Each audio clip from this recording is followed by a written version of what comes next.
Welcome back inside the No Morning Show. I hope that you're having a great time so far, because we certainly are. This morning, I want to welcome Senior Paediatrician and Neonatologist, Dr. Petronella Manning-Alleyne, because we're chatting about vaccines, specifically when it comes to measles, mumps, and rubella. Good morning to you, Doc. Good morning. How are you this morning? I'm quite well, thank you. Well, I'm really happy to have you on the show this morning, and we can chat about this. Firstly, I'm curious as to how would you define measles, and why was it necessary for us to get a vaccine to stop it? Measles is, in the past, a few decades ago, it was the leading cause of death in infants. And it is immunizations that have made a difference to that. Particularly in the developing countries, it really was taking us for a ride. Do you have any idea how long it took for them to develop the immunization for it, the vaccines for it? I don't quite know the answer to that, but you find that technology in those days was not as efficient as the technology is today. So right. I would imagine that it took a longer time then than it took to develop the COVID vaccine now. We are actually in a completely different realm with respect to knowledge, with respect to technology, with respect to storage of information and stuff like that, which went towards making the COVID vaccine. And that had an international collaboration between labs all over the world.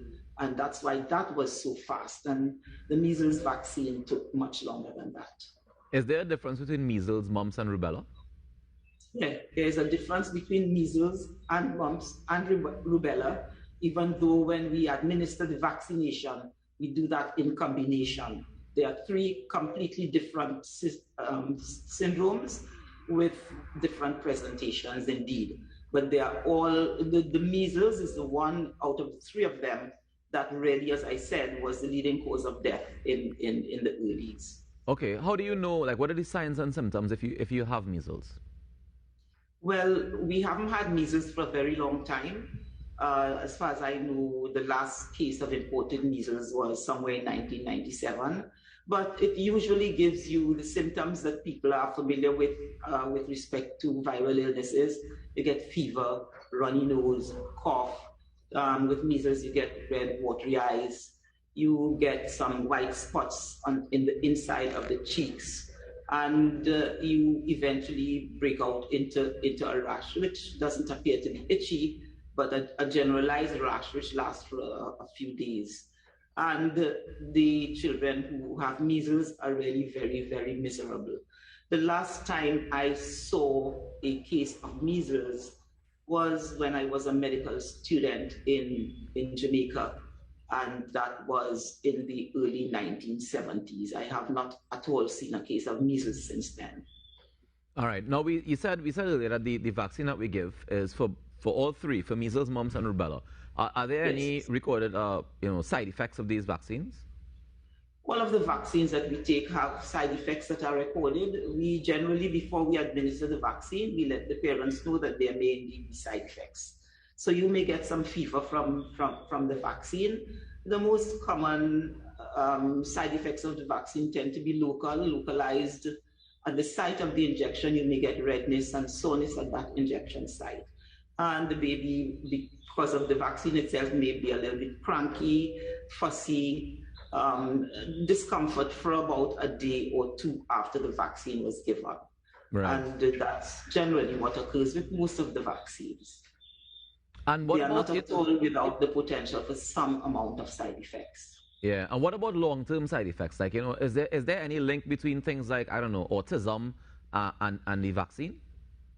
So the world went crazy a few decades ago because there was a doctor who had published that there may be the risk of developing autism as a result of the measles vaccine. And after about 10 years of research by other medical people all over the world, nobody was able to corroborate his story. Put the world into a panic.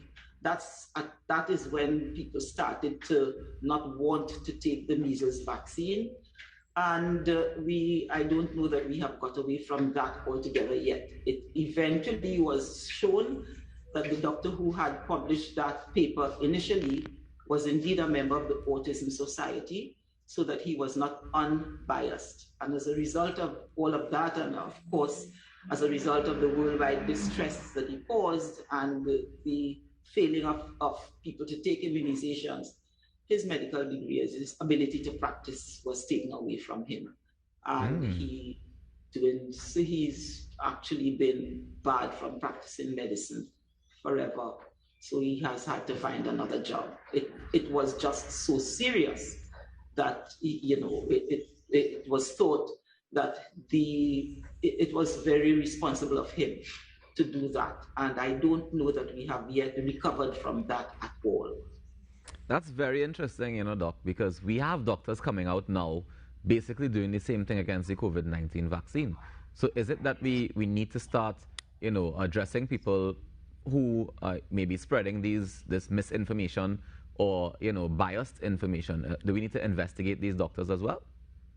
I would say that is a problem for the Medical Board of Trinidad and Tobago.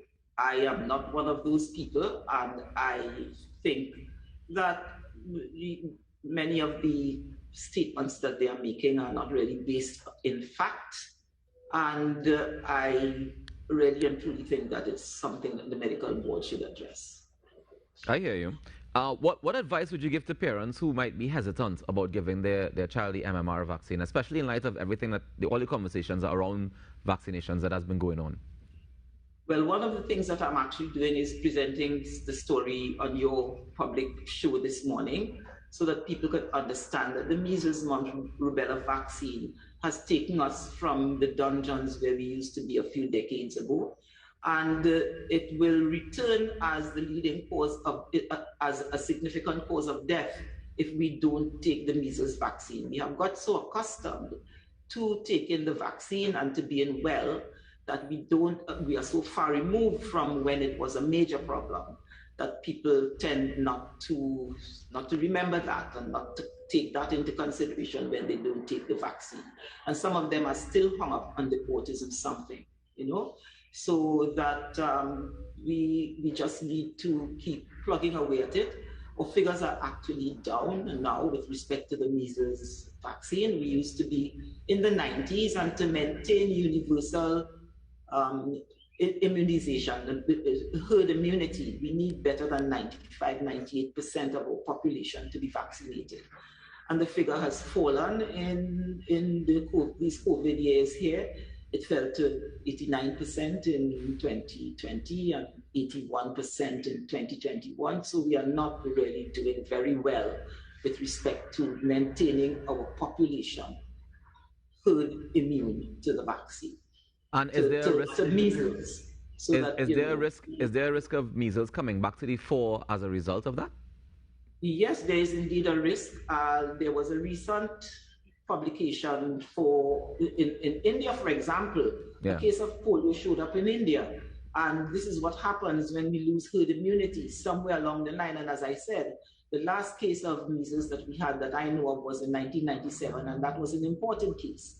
And we know that over the last few years, particularly about 3 or 4 years ago, there was a worldwide, in the United States, there were a lot of people who were not taking the measles vaccine, and there are still people who have not taken the vaccine. So they are vulnerable, and once somebody shows up who has not taken the vaccine, and when I say not taking the vaccine, the cards may say that they took the vaccine, just like the COVID cards may say that they took the vaccine, but there are people who are fudging cards, and that will expose the population to developing the syndrome, and the end result of that would not necessarily be good.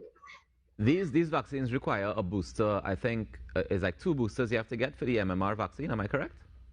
MMR vaccine, it's only 1 booster. 1 booster. Yes, we used to give the booster at 4 years of age. Initially, it was only 1 single vaccine.